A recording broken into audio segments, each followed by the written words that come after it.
감사합니다. 오늘은 어찌하면 조금 좋은 운으로 바꿔볼 수 있을까에 대한 방법을 조금 모색해보는 시간을 명리학자 입장으로서 한번 찾아보자 하는 게 이제 강의 주제인데요. 우리 보통 뭐 흔히들 그렇게 얘기를 하지 않습니까? 생각이 바뀌면 이제 행동이 바뀌고, 행동이 바뀌면 습관이 바뀌고, 습관이 바뀌면 운명이 바뀐다고 합니다. 그런데 너무 많은 분들이 이제 그렇게 얘기를 합니다. 근데 저한테는 조금 식상하게 들리고 진부하게만 느껴지고 피부에 와 닿지가 않아요. 우리 기업체에서 보통 비즈니스 플랜을 만들 때, 사업 계획을 만들 때 제일 중요한 게 이제 어떻게, how 이 문제거든요. 저는 이제 명리를 전공하고 있으니까 어떻게 명리적으로 조금 운을 개원할 수 있는 방법을 나름 한번 연구를 해서 같이 이제 짧은 시간이지만 공유하는 시간을 가져보도록 하겠습니다. 이게 큰 일이 있으면, 큰 일이 없으면은 큰 일이 없어서 뭐 나쁜 일이 없어서 좋았는가 싶기도 하고, 또 좋은 일이 없었으니까 뭐 또 나쁜 건가 이렇게 생각도 듭니다. 그죠? 그래서 이제 운을 가늠할 때 좋았나 나빴나 이런 것보다는 좀 나눠서 생각을 해보면은 좋은 것 같아요. 돈은 내가 좀 벌었던가, 직위는 높아졌던가, 내가 조금 더 남들로부터 대접을 받던가 이렇게 나눠서 생각하면은 좀 분석하기 용이합니다. 보통 자기 운을 이렇게 들이켜 보면은 좋았든지 나빴든지 애매합니다. 그래서 나눠 보면은 만약에 돈이 나갔지만 내가 특별한 문서를 취득했다든지 자격을 취득했다든지 이러면은 이제 성공한 한 해가 되는 거죠. 비록 조금 재적인 손실이 있다고 치더라도. 아무튼 무탈해야 될 것 같습니다. 아무 일이 없어야 되죠. 그냥 무탈하고 아무 일 없이 평안하기만 하면은 행복한 건가? 괜찮은 건가? 그런데 우리는 뭐 세속적으로 살다 보니까 그냥 막연하게 아무 일 없이 무탈하기만 해서 행복한 게 아닌 것 같습니다. 그래서 무탈하고 평안하기만 한 게 아니라 금전적으로 좀 여유가 있고, 그리고 또 권력을 행사하고 명예가 좀 높아지고, 또 가족을 포함해서 주변 사람들로부터 사랑을 받으면은 또 세속적 가치라죠. 이런 세속적 가치가 있으면 한 해가 좀 풍요로웠다, 길나다 이렇게 판단이 되고, 그런 것들이 없으면 조금 흉한 한 해가 아니었나 이렇게 생각을 하게 됩니다. 음, 여러분은 어떻게 생각하세요? 성공하면 행복한 건가요? 아니면 행복하면 성공한 건가요? 어떻게 생각하세요? 행복하면 성공하세요? 아니면 성공하면 행복한 건가요? 어, 결론부터 말씀드리면 행복해야 성공합니다. 그러니까 많은 부를 축적하고 권력을 장악하고 많은 사람들로부터 인기를 얻더라도 본인 스스로 행복하지 않으면은 그거를 꼭 성공했다고 우리가 얘기할 수가 없지 않습니까? 그죠? 그래서 행복한 게 핵심인 거예요. 자, 그러면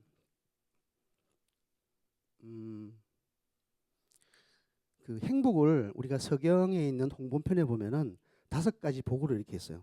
행복은 무엇으로 구성되었냐 이거죠. 그 5가지로 크게 분류했던 거죠. 첫째, 오래 살아야 된답니다. 그러니까 어, 우리 개똥밭에 굴러도 그 저승보다는 이승이 좋다고 하잖아요. 일단 오래 살고 볼 일입니다. 그리고 금전적으로도 넉넉해야 되죠. 뭐 하고 싶은 일은 많은데 금전적인 여유가 안 돼서 살 수 없으면 굉장히 불행하면 답답한 일이죠. 그리고 반드시 또 건강해야 됩니다. 뭐 아무리 돈이 많고 내가 오래 살아도 건강하지 못하면은 뜻한 바를 이룰 수가 없지 않습니까? 아프면 그냥 만사 다 귀찮습니다. 그리고 유호덕이라 해서 남들한테 봉사하는 삶, 이렇게 보람을 얘기하는 거예요. 남들한테 봉사하고 적선해주고 하는 것들은 보람 있는 일이죠. 그거를 오복 중에 하나로 꼽았습니다. 그리고 웰다잉이라 하죠. 죽을 때 잘 죽어야 됩니다. 객사하지 않고 집에서 깨끗하게 고종명 나의 죽음을 살펴서 깨끗하게 죽는 것. 요즘 뭐 흉한 일이 워낙 많습니다. 하여튼 서경의 이제 홍본편에서는 이렇게 5가지 복을 했었는데 이제 통속편에는 이제 자식들이 많은 것들도 큰 복이라 했고, 나중에 세월이 지나서는 치아가 건강한 것도 복이라 하지 않습니까? 그죠? 하여튼 지금 봐도 다 맞는 얘기인 것 같습니다. 자, 현대적으로 오복을 보면 어떨까요? 역시나 오래 살아야 됩니다. 오래 살고 볼 일이에요. 부모들은 자식 잘 되는 거 봐야 되고, 자식들이 또 결혼하고 애기도 놓고 하는 걸 봐야 되죠. 오래 살아야 됩니다. 당연히 금전적인 가치가 굉장히 중요해졌어요.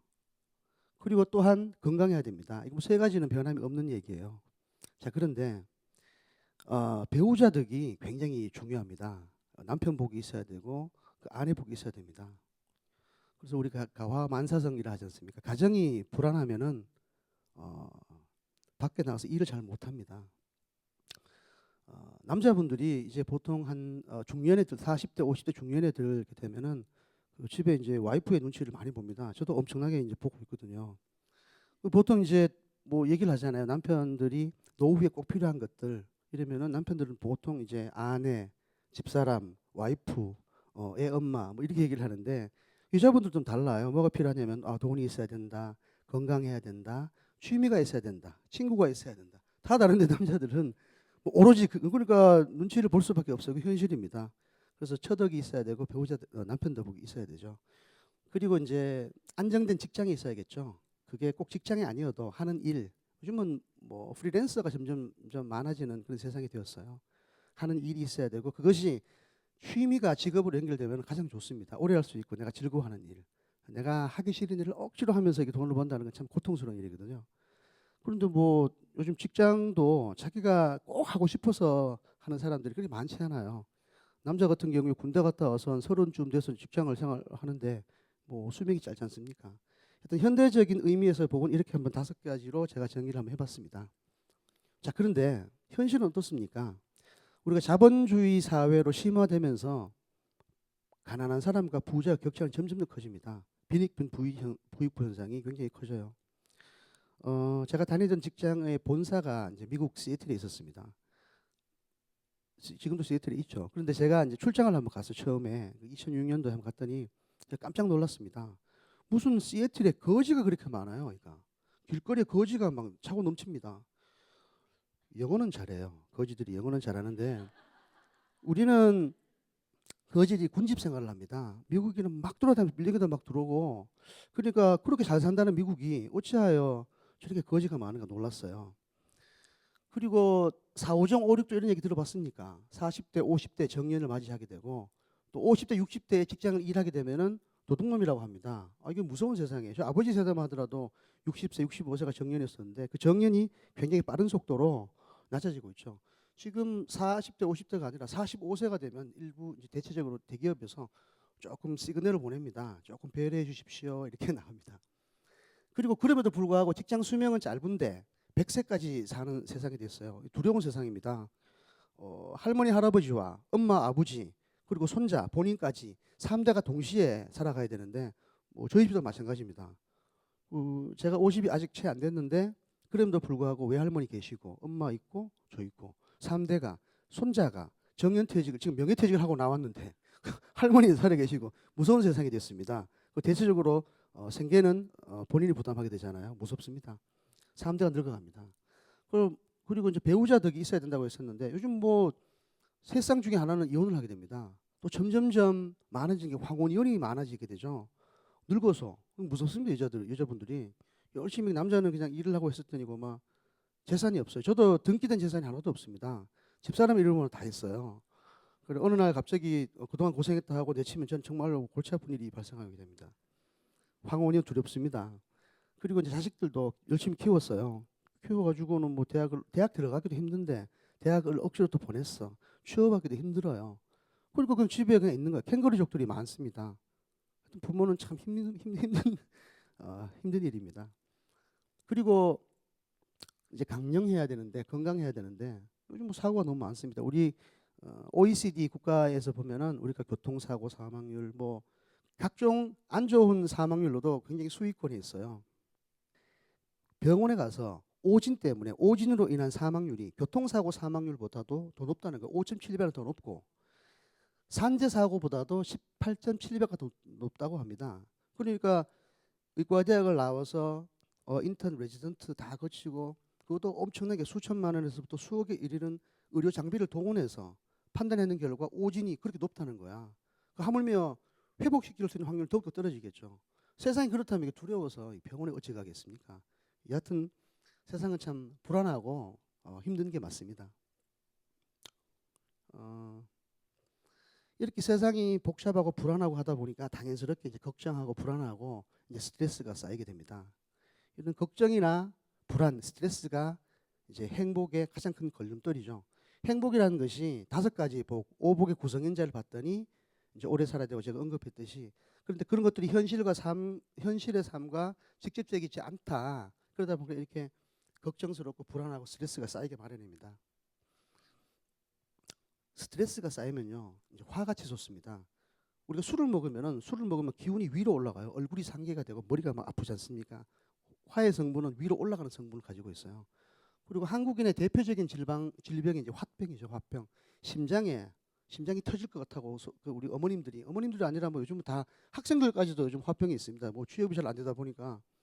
그런데 우리가 이제 목화토금수 오행을 이제 우리 오행 장기에다가 배속을 시키면 심장은 화에 해당을 합니다. 그리고 뇌는 이제 목에 해당되거든요. 그래서 심장에 병이 들어오면 스트레스로 인해서 화로 인해서 분노로 인해서 걱정으로 이제 들어오면은 뇌가 불탄다고 합니다. 뇌세포가 깨진대요. 그러니까 이게 골치 아픈 세상인 거니까 안녕하고 건강했어야 되는데 뭐 화나는 일들이 이제 하나 둘이 아니거든요. 그러니까 목숨을 단축시키는 일들이 많습니다. 그래서 제가 생각하는 행복은 이제 구성인자가 오복이라고 한다면 그 걸림돌이 이제 근심, 걱정, 스트레스예요. 그래서 도대체 행복의 핵심 요소는 뭔가? 그러면 역시나 즐겁고 기쁘고 보람 있는 일을 기반으로 마음이 편안한 상태. 이게 행복한 거예요. 그죠? 적당한 경제 수준을 가지고 남들한테 대우받으면서 기쁨과 즐거움을 가지고 보람을 가지고 그러면서 마음이 편안한 상태가 곧 이제 행복의 핵심 요소다. 우리가 보통 살아가면서 속담이나 격언들이 있어요. 그러니까 속담 격언들은 오랫동안 지속되고 있는 속담들은 살아봤더니 그렇더라 이런 얘기예요. 살아봤더니 그렇기 때문에 그 말에 효력이 있고 쉽게 죽지 않습니다. 이 동양에서 행복에 이르는 길을 어떻게 표현했냐면은 첫째가 명, 일명, 이운, 삼적서, 삼풍수, 사적선, 오독서 이렇게 했습니다. 자, 1번 명은요. 타고나기를 그냥 잘 타고나야 돼. 그냥 아주 훌륭한 집안에 태어나는 거는 제가 노력으로 되는 게 아니에요. 그러니까 이미 뭐 부모 잘 만난 복인 거죠. 타고나기를 잘 타고난다. 우리 살다 보면 운이 엄청나게 좋은 사람이 있어요. 우리 왜 운이 없는 경우는 뒤로 자빠져도 코가 깨진다지 않습니까? 운이 좋은 사람은 또 기가 막히게 좋은 사람들이 있어요. 집을 뭐 이렇게 사가지고 예를 들어서 조금 편안한 데 가려고 딴 데 갔더니 막 국가에서 수용이 돼가지고 몇 배로 오르고 또 딴 데 갔더니 저 실제로 제 주위에 그런 사람이 있어요. 한 서너 번 계속 마치 따라다니듯이 갑작스럽게 빌딩이 막 생기고 이렇겠네. 그러니까 운이 좋은 것도 이제 타고나길 잘 타고나는 명, 그다음 운 좋은 거는 우리가 노력으로 사실은 커버할 수 있는 부분이 아니에요. 그런데 이제 3번부터는 조금 노력이 가미됩니다. 이 풍수라는 것은 예전에는 탈신공, 개천명 이렇게 해서 하늘이 하는 일들을 뺏어서 나도 좀 운을 좀 개척해 보겠다 이런 이제 사회 개혁적인 사상이 좀 들어 있어요. 그래서 예전에는 뭐 왕후 장상의 씨가 따르는 게 아니다. 나도 우리 조상의 묘를 잘 써서 나를 포함해서 내 자손들이 잘 먹고 잘 살 수 있다. 이런 사상 철학적인 담론으로 시작한 게 풍수인데 요즘은 이제 음택보다는 무덤 같은 음택보다는 양택 어디에 잘 배치를 하고 환기가 되고 방향을 어떻게 놓고 하는 위치와 방향 이런 것도 중요한 세상입니다. 3번부터는 이제 인간의 노력이 막 개입되어 가는 부분들이거든요. 4번을 또 적선이라 했어요.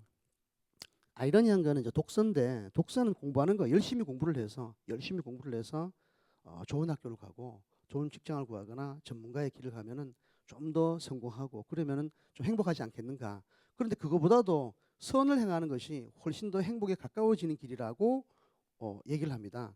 그래서 선이라는 게 여기서 말하는 선이라는 거는 그냥 보이는 데서 행하는 게 아니라 보이지 않는 선을 얘기하는 거예요. 음덕이라 하는 거죠. 왼손이 하는 일을 오른손이 모르게끔 하는 그런 일들을 이제 적선이라고 하는 거죠. 예를 들어서 집에 가다가 보니까 우연히 알게 됐어요. 수포 뒷집에 누가 애가 예를 들어 뭐 소녀 가정이 하나 있다. 그럼 뭐 한 돈 10만 원 가지고 쌀을 좀 산 다음에 편지를 쓰는 거야. 야, 내가 동네 사는 뭐 오빠인데 누나인데 언니인데 내가 살아봤더니 참 그냥 살만하더라. 화이팅 그러면서 웃는 표정하고 주면은 그 아이가 이제 감동을 받는 거예요. 그러니까 감동을 받으면은 그 사람에게 누가 베풀었는지는 모르지만 그 베푼 사람이 가지고 있는 흉한 운을 막아준다고 경에 나와 있어요. 제 얘기가 아니라 경에 나와 있는 얘기예요. 근데 경은 뭐 우리가 성경, 불경, 뭐 이화경, 법화경 각종 경들은 이게 지식의 얘기가 있고 지혜가 얘기가 있어요. 변하지 않는 것, 계속 업데이트되는 건 지식의 세계고 시간이 한참 지나도 변하지 않는 건 지혜의 얘기인데 그런 지혜의 얘기들을 묶어둔 것을 이제 경이라고 하고 그걸 풀어둔 것을 전이라고 해요. 그래서 경전이라지 않습니까? 경전에 나온 얘기예요. 근데 한국을 포함한 일본, 중국 이렇게 3국은 삼재 사상이라는 것이 뿌리 깊게 내려져 있습니다. 삼재 사상은 다름이 아니라 하늘 그리고 땅, 사람이 어우러진 이제 천지인 이런 개념이에요. 지금 우리가 지금 계속 어떻게 하면 행복할까, 운을 바꿀까를 얘기하고 있지 않습니까? 하늘이 도움을 줘야 됩니다. 하늘을 도움을 주는 건데 이거는 이제 타이밍과 같은 거예요. 하늘이 적정한 기회를 준다. 그리고 공간적인 측면, 여기 이제 풍수 같은 건데 비단 땅만이 아니라 그 조직의 풍수도 맞는 거예요. 예를 들어서 회사를 갔는데 그 회사와 나와 잘 맞지 않는 풍토가 있어요. 맞지 않는 사람도 있고 사람끼리도 친한 사람들이 있고 만나면 좀 어색한 사람들이 있어요. 잘 안 통한다 이거지. 그래서 하늘은 천부적인 재능을 주고 기회를 주고 타이밍 같은 개념이라면은 땅은 그 조직과 소속되어 있는 뭐 예를 들어 나라도 마찬가지고 어떤 그 공간적인 운을 의미하고 그런 하늘과 땅이 잘 받침이 되어주는 상태에서 열심히 노력하면은 이제 좀 더 행복하게진다 이런 것들이 좀 삼세사상이라고 할 수 있어요. 그 좌측에 있는 분이 제가 다녔던 회사의 이제 그 회장님이시죠. 늘 가장 전 세계에서 가장 부자라고 하지 않습니까? 그 빌 게이츠입니다. 그 빌이라는 게 영수증인 거죠. 돈이요 돈. 게이츠가 문이니까 이름도 장명 참 잘했던 것 같아요. 빌 게이츠 돈이 많은 이름이에요. 이분이 지금도 엄청나게 선행을 베풀고 있지 않습니까? 그래서 이분은 성공한 거에 대해서 이제 기자들이 물었어요. 어떻게 회장님이 이렇게 성공을 하셨냐 물었어요. 했더니 굉장히 겸손하게 답변을 합니다. 그냥 타이밍이 맞았어요. 그냥 시운이 맞았던 것 뿐입니다. 이렇게 얘기를 해요. 그리고 빌 게이츠의 어록은 많습니다. 근데 그 중에 좀 살아봤더니 세상이 공평하지 않더라 이거죠. 그러니까 자기보다 훌륭한 사람들이 똑똑한 사람들이 많았는데 그때 그 타이밍에 운영 체제를 만들어서 납품하게 되면서 이제 큰 부를 축적하게 된 거죠. 자, 그런데 이번에는 지금 살아있는 빌 게이츠가 그렇게 얘기를 하는데 저기 동쪽으로 이동을 해서 1000년 전에 북송댁 하면은 염홍정이라는 분이 계세요. 이분이 67세로 이제 67세 일기로 생을 마감하셨는데 이분은 이제 재상을 막 3번씩이나 한 거예요. 근데 어릴 때 부모 아버지로부터 엄마와 자기가 버림을 받게 돼요. 그래서 너무 가난하게 자랐다 이거죠. 이분이 그 노년에 쓴 책이 파요브란 책이 있습니다. 깨어질 파자 기와요자 선비부자. 그래서 깨어진 기와에 잠잔 선비 뭐 이런 뜻이에요. 이분이 노년에 이제 이르러서 자기가 돌이켜 보니까 내가 너무 능력이 없어서 어릴 때 그 기와댐에서 잠을 잔 게 아니었다 이거지. 세월이 한참 지나서 또 재상이 되었다 이거죠. 그것도 막 3번씩이나 되니까 엄청나게 많은 사람들이 우러러 보는 거죠. 그런데 돌이켜 보니 내가 능력이 있어서 재상이 되었던 것도 아니었다. 단지 시운이 맞았던 것뿐이야. 이렇게 이제 회고를 하게 됩니다. 죽음에 임박해서. 자, 그분으로부터 다시 1000년을 거슬러 올라갑니다. 그러면은 한 AD 27년경에 보면은 왕충이라는 분을 만나요. 그 중국 철학사에서 사마천과 왕충을 빼면은 철학사를 논하기 힘들 정도로 굉장히 중요한 분이신데 이분이 쓴 논형이라는 책이 있어요. 논형의 명록편에 어떻게 얘기를 했냐면 지네가 있어. 지네는 막 다리가 100개나 된다 이거지. 지네가 다리가 100개나 되더라도 뱀보다 빨리 달 수가 없더라. 닭은 날개가 쇠보다 더 큰데도 못 날더라. 쇠만큼. 하루에 천리를 달리는 말이 있어요. 천리말을 하죠. 근데 뭐 천리마가 주인을 잘 못 만나면 그냥 막국간에 처박혀가지고 일반 말하고 뭐 다를 거 없지 않습니까? 그렇게 동물에 비유하고 자연에 비유하면서 자연환경도 마찬가지고 사람도 마찬가지고 동물도 마찬가지고 타이밍이 있더라. 시운이 있더라. 이렇게 얘기를 합니다. 지금 천지인 사상에서 하늘을 얘기하는 거예요. 타이밍을 얘기하는 거예요. 자, 살아있는 제일 아주 속된 말로 잘 나가신다는 빌 게이츠 분이 빌 게이츠 회장이 그렇게 얘기를 하고 있어요. 시운이 맞아야 된다고. 서쪽에서 다시 동쪽으로 이동해서 1000년 전에 염홍정이라는 분이 그렇게 얘기를 하시고 다시 또 1000년 전에 2000년 전에 왕충이라는 분이 그렇게 얘기를 하고 있습니다. 그러니까 동서와 고금을 막론하고 시운이 중요하다는 것을 얘기를 하고 있습니다. 명리학이라는 것은 명의 이치를 연구하는 학문입니다.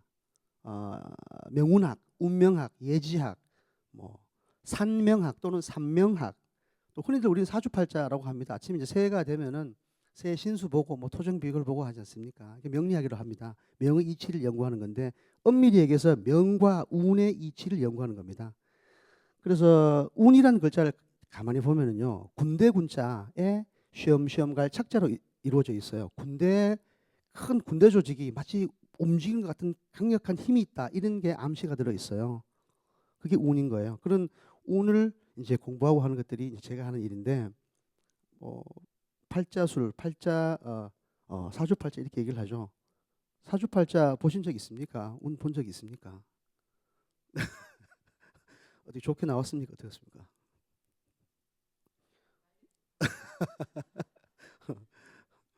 아, 그래서 운명이라는 것이 아, 인간의 힘으로 어쩔 수 없는 환경과에 만나는 것 이런 것이 이제 운명인 거죠. 우리 뭐 드라마에 보면은 빠지지 않고 등장하는 테마는 사랑입니다. 사랑 중에서도 운명적인 사랑 이런 건 이제 깊은 운명인 거고 어, 아주 훌륭하신 분이 나중에 이제 목숨을 유명을 달리할 때도 아 이건 운명이다 이렇게 얘기하죠. 그때는 흉한 운인 거죠. 여하튼간에 좋든 나쁘든 간에 운명이라는 건 존재하는 모양이에요. 그리고 병리는 도대체 언제쯤 기원이 됐을까? 우리가 거북이 등 뭐 이렇게 뼈에다가 막 갑골문자를 새기지 않습니까? 그때 이미 어, 갑을병정 무기경신 게 이제 십간과 자축인묘 진사오미 신유술래라는 12개 지지가 있어요. 그 당시에는 물론 그런 십간 12지를 가지고 미래를 예측하는 수단으로 쓰이지 않았어요. 아마 달력 정도를 기록하는 거였었는데 여튼 그런 십간과 12지를 통해서 그 사람의 운명을 예측하기 시작한 것은 약 한 1500년 정도부터예요. 동진 시대에 이제 곽박이라는 분이 쓴 옥조신흥징경에 처음 사주라는 얘기가 등장을 합니다. 그리고 이제 북송 때 서자평이라는 분이 또 남송 때 서대성이라는 분이 이제 그 명리학을 지금 쓰고 있는 우리가 말하는 사주팔자의 명리학을 이제 완성을 하게 됩니다. 사주팔자는 기둥이 4개라고 사주예요. 기둥주자거든. 그리고 천관과 지지를 아래쪽에 배치를 해서 8자입니다. 요거는 이제 우측에 보면은 건명 49세 이렇게 돼 있죠. 이거는 저의 사주입니다. 저의 사주를 60갑자로 환원시키면 이렇게 됩니다. 기유년생이 계유월 계사일 그다음에 경신시에 태어났다 이런 거예요. 그리고 밑에 보면 대운이라고 있습니다. 이 사주를 보러 갔더니 막 운이 좋더라. 그 운이 대운이라고 하면 좋은 게 아니라 큰 공간적인 타이밍상 공간이 어떤 계절에 진입했느냐를 의미하는 거예요. 그 공간적인 진입이 좋으면은 좋은 운인 거고 조금 이제 겨울철을 맞이하게 되면은 좀 흉한 걸로 이제 나타나게 되죠. 일단은 계절과 관계되고 움직인다. 대운을 조합하는 그런 형태로 되어 있는데 오늘은 사주를 어떻게 풀이하는 방식이 아니라 예를 들어서 운을 어떻게 개운을 해볼까라는 자리이기 때문에 풀이에 대해서는 이제 그렇게 언급을 하지 않습니다. 근데 알고 보면은 우리가 사실 사주를 보러 가면 저런 거를 알고 싶어요. 몇 년 몇 월 달에 도대체 구체적으로 어떤 일이 일어나느냐 이걸 알고 싶잖아요.